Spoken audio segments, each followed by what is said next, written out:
All right, well, October is financial planning month, and that means it's time to get your money in order. We're bringing in 3 pros to answer your questions about how to maximize your savings and set your family up for success. Certified financial planner ambassadors Douglas Boneparth, Cary Carbonaro, and Charles Weeks join us now. Thanks so much for joining us today. So I'm going to start with you, Douglas. So explain why we're here. Yeah, we're here to promote financial literacy and having a financial plan. We want couples to achieve their financial goals, and there are ways to do that. And we're here to help you help share some of those ways today. Excellent. Okay, so Cary, why do I need a financial planner? What are the benefits? Sure. So CFPs bring expertise, ethics, education, and experience. We are held to a higher standard. Actually, it's called the gold standard. And we are committed to put the interest of our clients ahead of our own, which means we're always acting in the best interest of the client. Okay. So I want to make sure that I have that title in front, that they are registered or they are licensed through that organization. Yes. And what's great about it, too, is if you want objective, unbiased advice for you and your financial goals, it's got to be a CFP. Okay.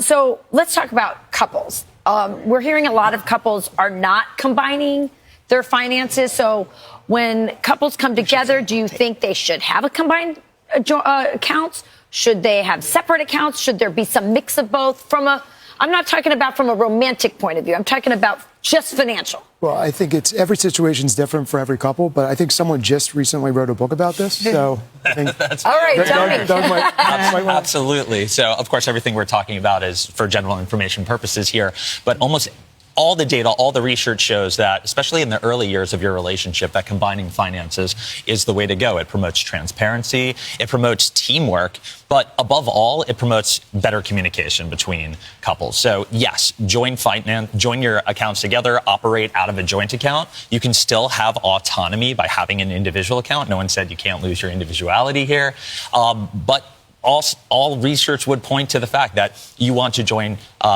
your finances together, but even more importantly, communicate better together. It's about a practice around money with your partner.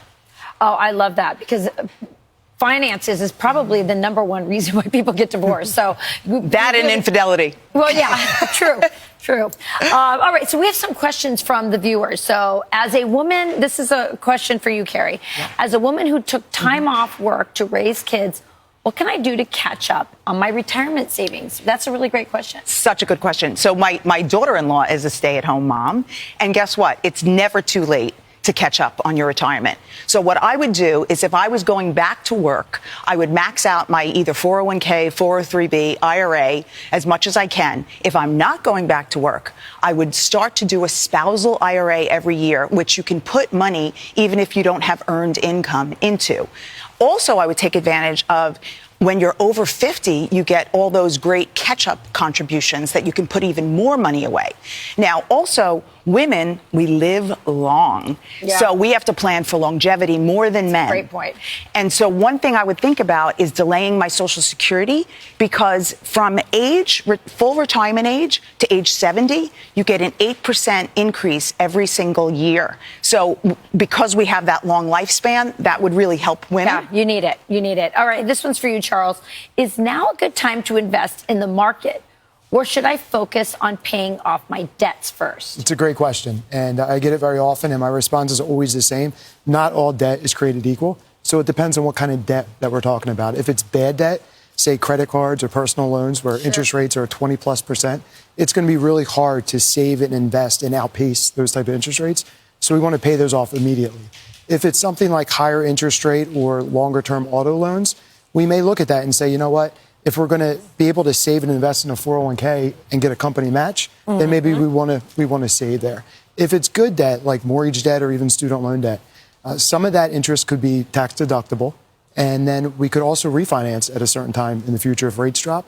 So that debt we just kind of want to pay off over the term and start saving and investing now. Yeah, so what I'm getting is there's a lot of stuff to think about. It's really great to have a professional, and I should look for CFP in front of my financial advisor's name, always.